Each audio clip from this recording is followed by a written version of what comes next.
So we've been keeping a big giant secret from you guys. Looking to make a payment towards somebody else's loan payoff. Will I regret this or will I not? I don't know yet.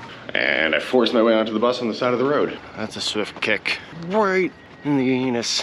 What's up, everybody? My name's Eric. I'm Marissa. Today, we're going to be unveiling our new to us truck. Let's check it out.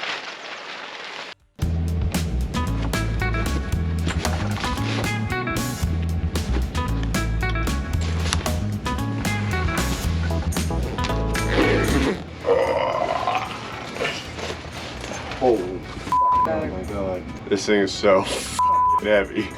Do I? You sure you need the air compressor? It's just the air compressor. That's really bad. Oh, it's gonna suck. We got a flat. All right, I'm giving up on this thing. Quick repack before we go. Really fast. You can put it in the truck.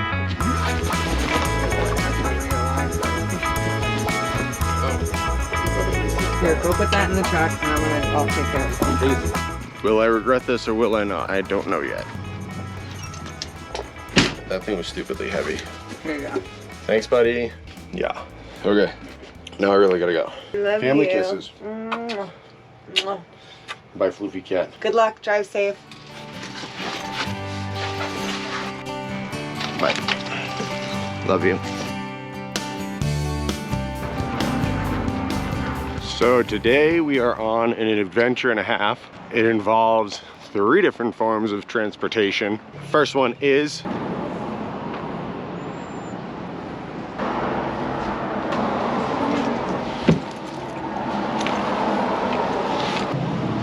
so I think I just missed the bus.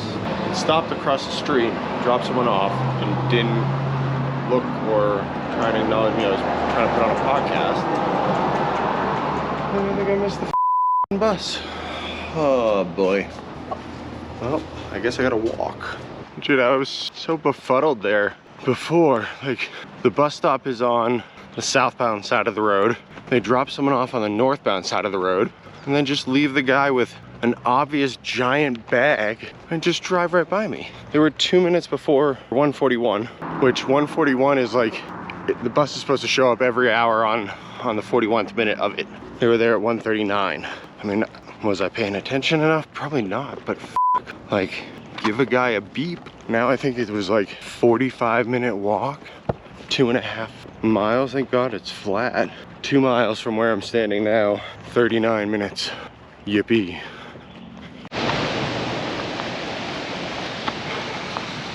The bus just drove by me. Right on by. That's a swift kick. Right in the anus.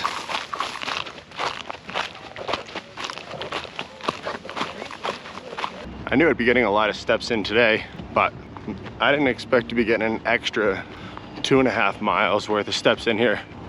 Super glad I got rid of that air compressor. All right, so made it to my Greyhound bus, which is our transportation number 2. Got 30 minutes to kill. Okay, I'm in the bathroom of the bus. Synopsis: I almost missed the other bus. I almost missed the second bus because there's no signage. There's no signage for the Greyhound bus. They tell you this is the location, but then everybody who's a local tells you that it's down at the Shell station. I freaking panicked and flagged the bus from the side of the road and got on there because it was the only way that I could interject between where I was supposed to be and where I was being told by other people that I was supposed to go. Here we go.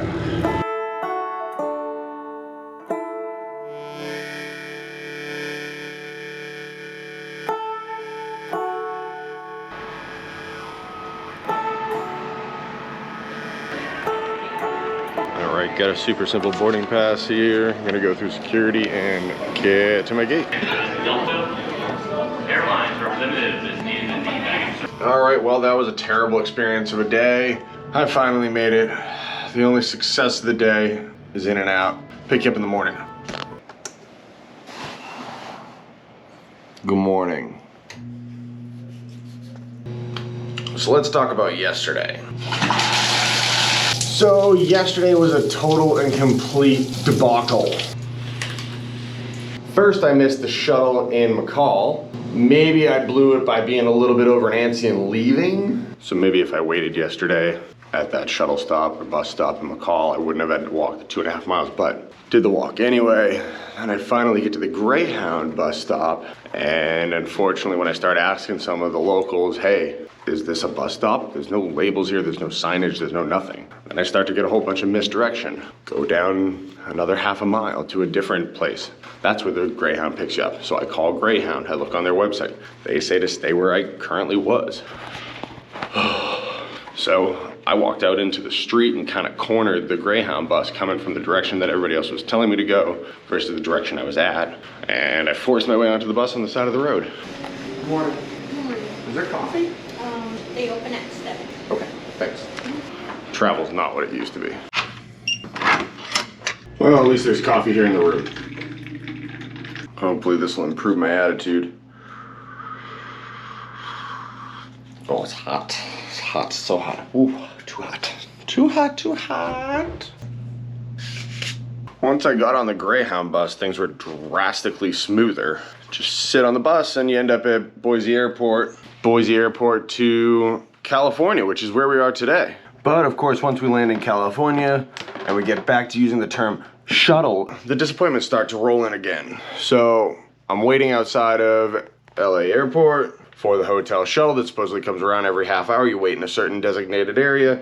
The drove right by staging area where we're all supposed to wait. Every other hotel manufacturer other than this one got picked up, except for me. So then I get on a LAX shuttle bus over to where the rideshare spot is, take an Uber. Oh, there's my shuttle bus. Exactly what I saw last night drive right by me. So take a $25 Uber to my hotel. Thank God for In-N-Out. That was the only thing that made up for it last night. Now this morning, we're gonna get back on a shuttle. I scheduled it with this hotel. Hopefully that guy outside is waiting for me. And then we're headed to the airport again. That's up on Route 80, kind of by like Rockaway and stuff like that. Ah, okay. Yeah. You guys here for vacation? Like a safe trip back to Jersey. All right, time to head to a baggage claim. Strange that we're back at the airport and I have to go right to a baggage claim. What's there? So the reason we were back at the airport was to pick up my dad, who's actually doing this drive with me from LA back to Idaho, where we'll be swapping the camper onto our new truck. I did a bad job of filming that part, but we headed from the airport to a Bank of America so that I could get a cashier's check for buying this truck. 658865.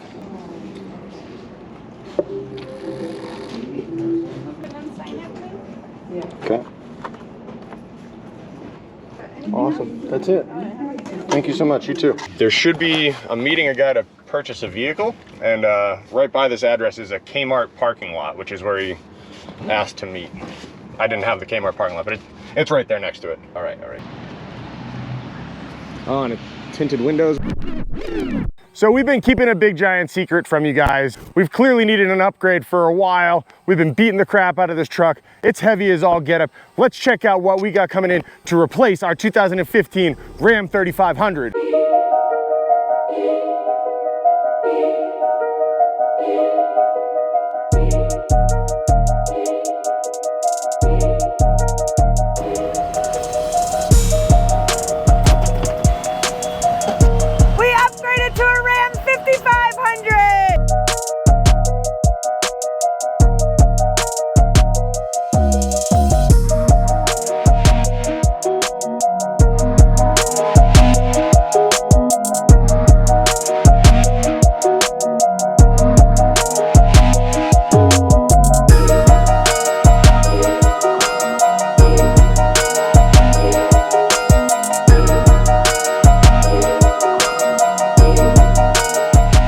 So this is our 2018 Ram 5500. Already has Stasworks custom 3-piece aluminum rims.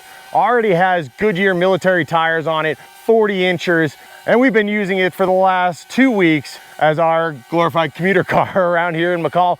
While we've been swapping over parts, we're doing a whole build series on this truck and all the components that we're taking from our 2015 Ram 3500 and bringing over to our 2018 Ram 5500.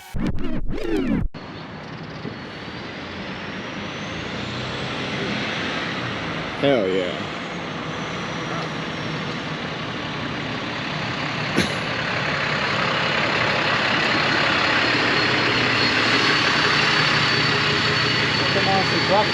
Yeah, that'll do. More than one spare, even for Alaska. Oh yeah, yeah. Gotta have well, especially with these kind of tires. I mean, it's not like you can just run to the damn Tire Plus and get one. Exactly. I had the same problem even with the 35s that are on my current truck. 2 summers ago, we were in Michigan. I had to wait 2.5 weeks for getting tires in Michigan, and they weren't like, they're just 35s. They're not anything super special. They're not like 40s. Worst case, I can put it on there and then send it to you or however. Well, you got 2 copies of everything, don't you? Yeah, 2 copies of bill of sale here. Oh yeah. You want to look it over? We're good then. Day 1 of our road trip back to Idaho. The truck made it through the night safely here in Southern California. Looks like no break-ins. Doesn't look like anyone rode away with it. We've got 10 hours in front of us today. We're headed to Fallon, Nevada, doing back-to-back Best Western stays.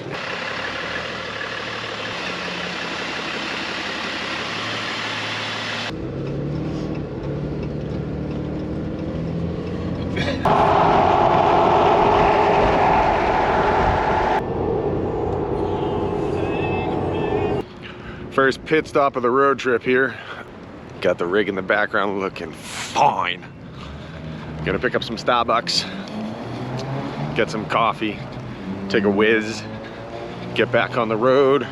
Got another like, I think it was 5 hours in front of us. So knock that shit out. So far everything's smooth as a baby's butt. Gotcha. Getting some endorphins.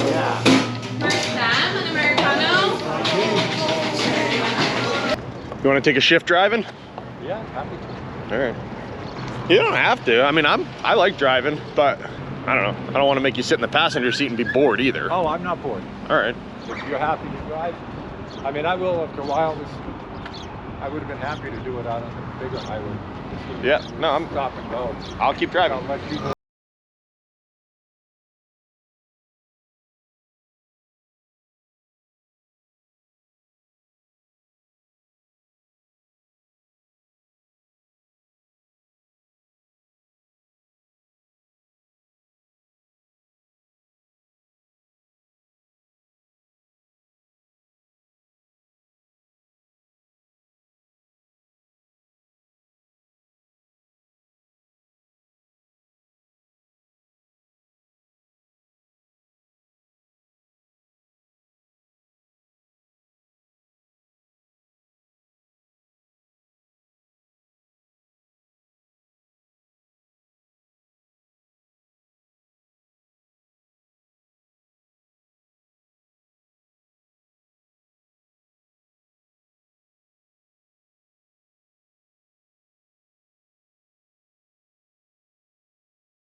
After having some delicious barbecue. Man, that was good. Dad getting in the truck is always a spectacle.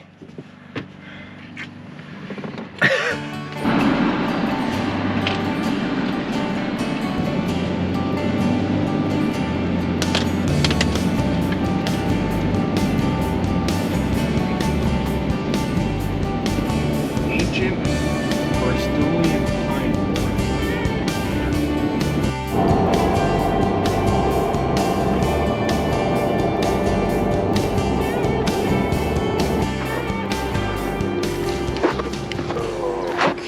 Last time out of the truck for you today, Dad. Aren't you excited? Yeah, we'll deal with that after we figure out our room. Show where we're gonna be. Hello.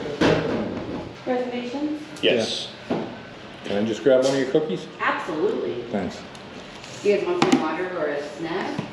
A water would actually be great. I don't have much fresh, delicious water. No, thank you on the snacks. Appreciate the water. Cookie? They're fresh. I'll take Every morning. I'll take a cookie on the way out the door. Okay. Especially because they look like they're sugar cookies. They are. Yeah, those are an impossible one for me to say no to.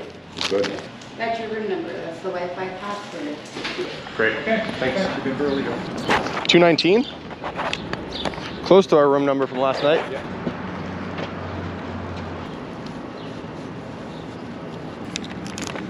The emphasis on the water makes me think the water here is no bueno. You know, her emphasis on 24-hour access to bottled water makes me think Flint, Michigan.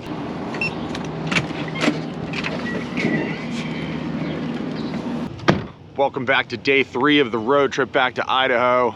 I thought I lost this poor camera just moments ago, so I'm gonna catch you up. We left from Nevada this morning from our hotel. We're about 3 hours into our 8-hour drive, sitting in some traffic, get out and stretch the legs. Pretty stoked to be almost home. I'm tired of driving, but enjoying spending time with my dad. I haven't gotten to hang out with him for this many days in a row and probably a couple years since we've been on the road. So nice to be with family and stoked on how that truck looks back there. Hottie, super hottie truck.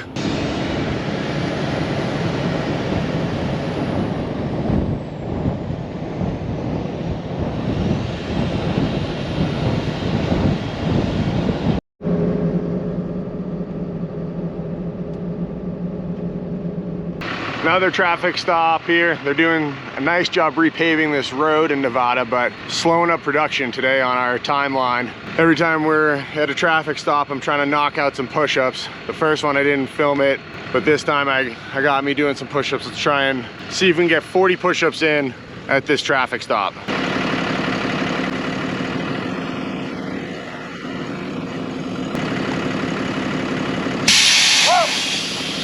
That'll let a camel under your ass. That scared the crap out of me.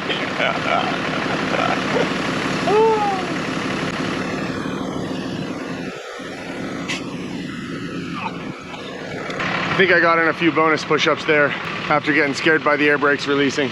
Let's just take a look at how beautiful it is out here.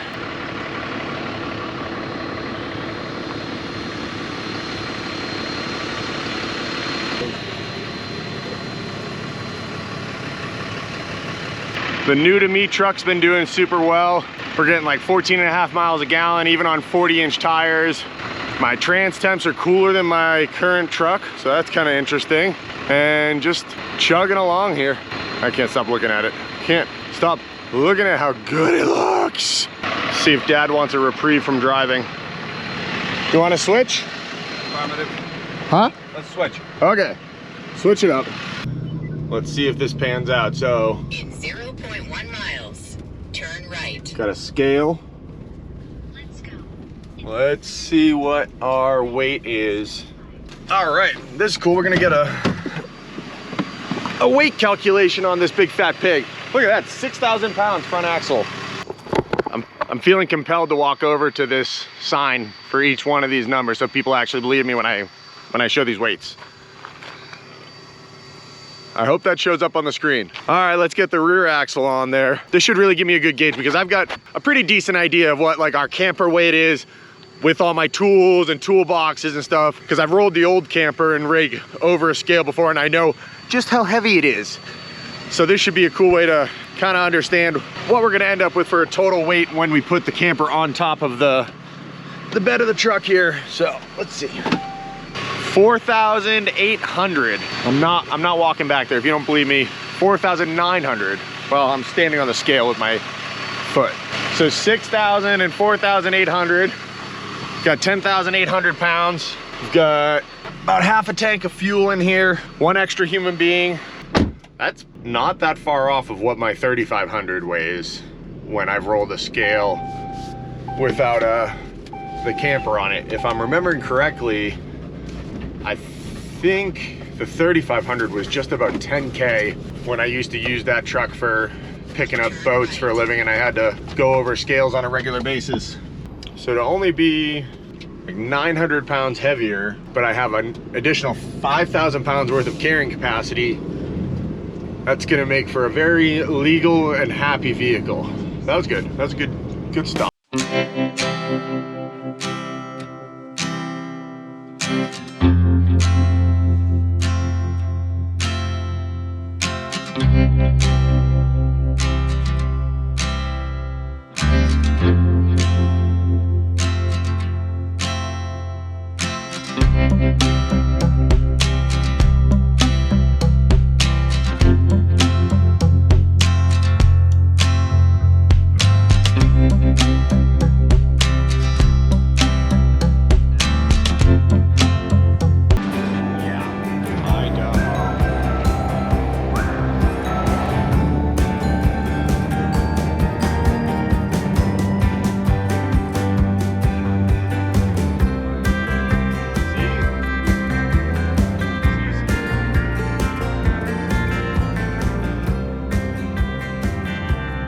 We made it.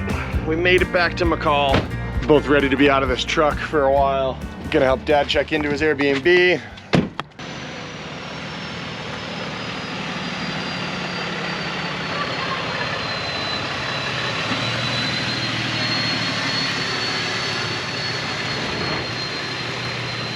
Rob.